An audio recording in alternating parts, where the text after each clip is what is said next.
সবাই বলে আমার মতো সুখী নাকি কেউ নেই। এই যে এসি ছেড়ে ঘুমাচ্ছে আমার জামাই আর আমার ছেলে। আলহামদুলিল্লাহ। এখন আমি ঘরের দরজাটা লাগিয়ে দিব। লাগিয়ে দিয়ে দুপুরে রান্না বান্না করব। তো রান্না আমি বসিয়েই গিয়েছিলাম। টুকটুক করে রান্না করছিলাম। আরিয়ান সোনাকেও ফিডার দিলাম। তো যেটা বলছিলাম, আসলে মানুষের বাহ্যিক দেখে কখনোই কাউকে বিচার করবেন না। আপনারা আমার ভিডিওতে কতটুকু দেখেন বলেন?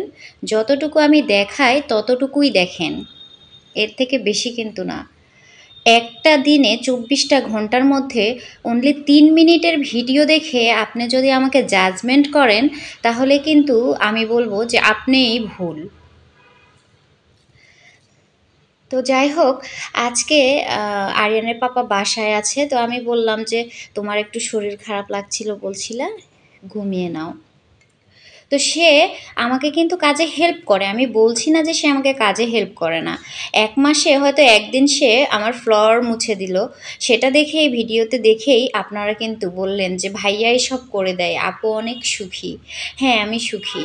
যখন আমি পারি না বা যখন সে সে মানে তার মন চায় সে আমাকে করে দেয়। এটাই বা কয়জনে করে বলেন? তো সে যে সবসময় করে এরকম কিন্তু না। কারণ তার কিন্তু বাহিরে কাজ আছে, তার বিজনেস আছে।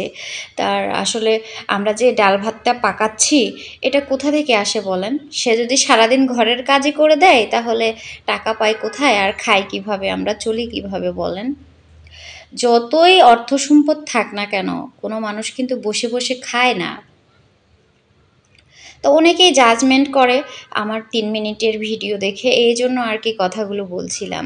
তবে হ্যাঁ, ৮-১০ জন মানুষের থেকে আমার হাসব্যান্ড আমাকে একটু বেশিই প্রায়োরিটি দেয়, এটা সত্যি কথা। সে সন্তান হিসেবেও ভালো, মানুষ হিসাবেও ভালো, স্বামী বাবা হিসেবেও সে একদম ভালো একজন মানুষ, আলহামদুলিল্লাহ। যে মানুষটা আসলেই ভালো মানুষ সে সব কিছুতেই ভালো হবে। সে ভাই হিসাবে ভালো, সন্তান হিসাবে ভালো, বা বাবা হিসেবে ভালো, স্বামী হিসাবে নাইবা বললাম। শুধু তাই না, আশেপাশে পাড়া প্রতিবেশী, বন্ধু-বান্ধব সবার কাছে জিজ্ঞেস করলেও এক নামে বলবে যে আমার হাসব্যান্ড কেমন মানুষ। তার মতো মানুষই হয় না।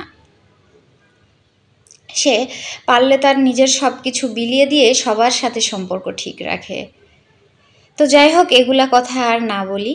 তো এই হচ্ছে আমার আজকের রান্নাবান্না। টমেটো দিয়ে ফার্স্ট টাইম আমি মুরগির মাংস পাকাচ্ছি।